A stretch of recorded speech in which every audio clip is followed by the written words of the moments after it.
So I interviewed Virgil Van Dijks' #1 fan, and the funniest part about it is that I gave him a microphone for absolutely no reason whatsoever, because the audio didn't work. So I'm very sorry if the audio does seem inaudible, but I thought it was still worth getting this video out because Rio is an absolute legend and I really appreciate him getting on the channel, and hopefully the next time we do a video I can make sure I don't mess up and get that audio sorted. Regardless, enjoy the video, smash a like and let's get into it. Hello there everyone, welcome back to James Redmond TV. I've just said to Rio that I was dead nervous because I'm doing a video with an icon, but... You're a United player?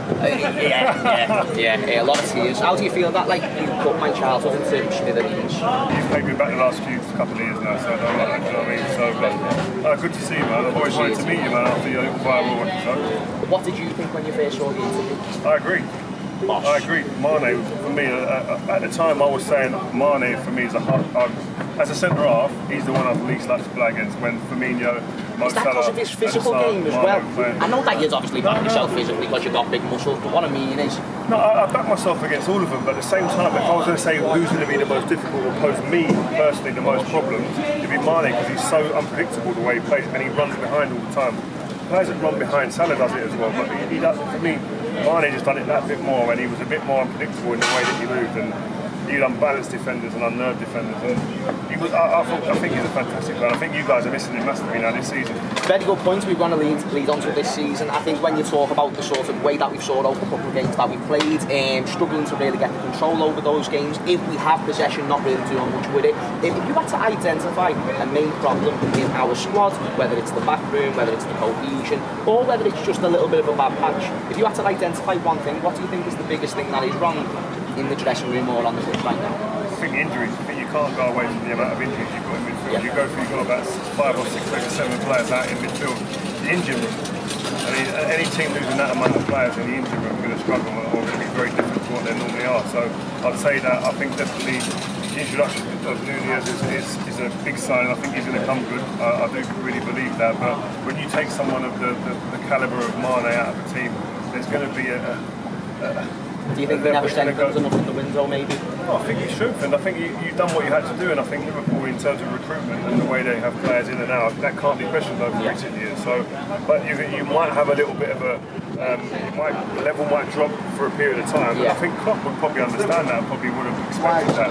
With these players coming back in, we are going to see better performances, but we've also got a case study from 2 seasons ago where we saw these midfielders can get injured, and in my opinion at least, I don't know if we did strengthen quite enough, but that's only with the expectations that have been told, you know, so compete for leagues and Champions Leagues. I think to do that, you've got to show the same level of ambition as the other sides, but of course it's not just it's hindsight. It's hindsight. I mean, no one could foresee that you'd have injuries like you've had. You know what happened 2 seasons ago? It's 2 seasons. They've had a season in between that where it wasn't so bad, so we're thinking, oh, they're through the worst period of it, but then all of a sudden it's happened now, and that's just luck sometimes, and it's unfortunate, but they've got to find a way, and they've got to have that resilience in the squad now, and they've got to actually have the character and personality to come through this period. You can't sit there and talk. You can't go, oh yeah, but we've got players out. No, with what we've got here, we've got to get through, find a way. Of course. Briefly on Manchester United. Well done, you're good at footy again. What's the score, lads? Title charge? I ain't going to jump the gun like that. I don't want to become a meme again, you know what I mean? But it's just I'm just happy that the level of performance has shifted. There seems to see decent consistency within the club now in terms of the personnel the manager's picking. Yeah, you can see a stark improvement on what we've seen before in the last 2 games, but it's only 2 games, mate, so I'm not getting carried away.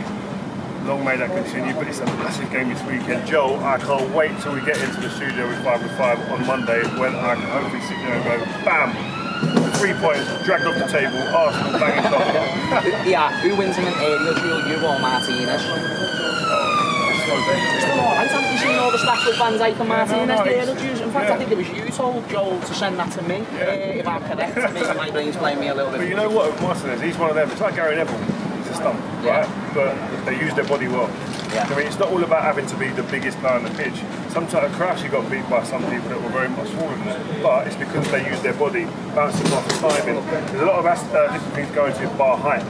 But at the same time, if I'm Mitrovic, I was a big Duncan Ferguson today, or Shearer, but then people like massive that. Massive. I him before, I was like...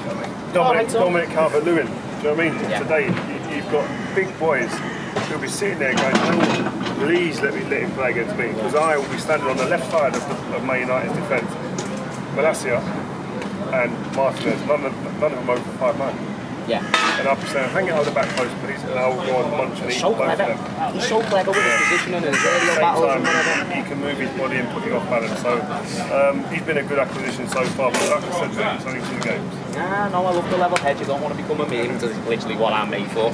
So I've got a few quick fire questions. Are you ready for these? Yep. Right, yeah, let's go. So who wins in a shoulder barge, you or Virg? He's a big boy. Virgil is a big man. Virg. Yeah. Honestly. So Champions League final, Rio. Manchester City versus Liverpool, who do you want? I know that you don't want any of them to win, but you've got to choose. Probably City, because Liverpool fans probably give me, they've got a bit more So you want them to win the first Champions League? You've got some ammo there. Actually, I want Liverpool. It's impressive at bad. You've already doubled Manchester United's total for them, so it doesn't matter, what's one more. So, most rewarding individual trophy as a player. So obviously you've had treble seasons, but in the main, what was that favourite one trophy that you got? Champions League. What year? 2008. 2008. And is that just because it was the Champions League? Yeah, it is. And because I won the Premier League 6 times. Yeah. Enough of them. We had loads of those. A little sniff of it was that for me.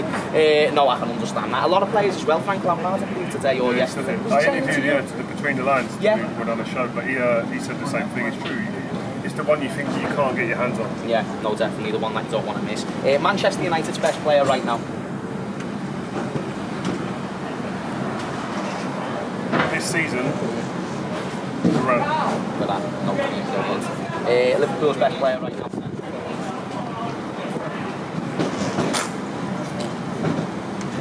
That one's been really good, I'd say. That one's been Alisson. Not Harvey Elliott. Harvey Elliott, sorry. He's been alright, hasn't he? Yeah. Fabio as well.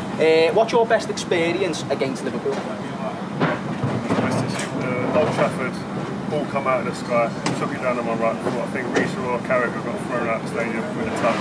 Bang, top corner. I've got to put a bit on it on the Liverpool channel. Oh, of course. So, now, following up to the next one. Worst experience versus Liverpool? Old Trafford, I think you win it. You had a great game. Torres. Did you play that game? When Torres done Vidic? Yeah, I think I did. I'm not sure. Did you? I'm sure. All I know is you beat us at Old Trafford. Losing to you at Old Trafford ain't a good one. Very nice. Fernando Torres, Liverpool's number 9. Hey, you know what? Can I say that? It's a myth to kind of how they try and treat Vidic over Torres. He played against us. How many times? Have a look at the stats. How many times he played against us, and how many times he scored. Doesn't matter. Highlight reels only, baby. That's all that matters. We're in the TikTok age, Rio. What do you mean? No one cares about the longevity. You know, it's only one bad game nowadays, and then your career's over. What's one piece of advice that you would have for the young people watching the channel to be successful? And that's the last question. There ain't no, you can't change your will. Go out there and work hard in all areas of your game, graft, simple as. Nah, I really appreciate that, because a lot of young people watch this channel, they tune into my channel, they tune into yours, Vibe Live with Rio, to escape for that 1 hour, and on top of that as well, to watch people like yourself who have worked so hard in the game and going into other ventures now. I think it's important that they hear what is the mentality behind that success and about putting that into action themselves. So 100%. I felt it was worth asking that question, Rio. I'd love to shake it out, mate. Love to see you too. Thank you for coming on. Make sure you leave a like and subscribe to James Redmond TV. This is absolutely quality content. Leave a comment, and I'll see you all in a bit. Peace.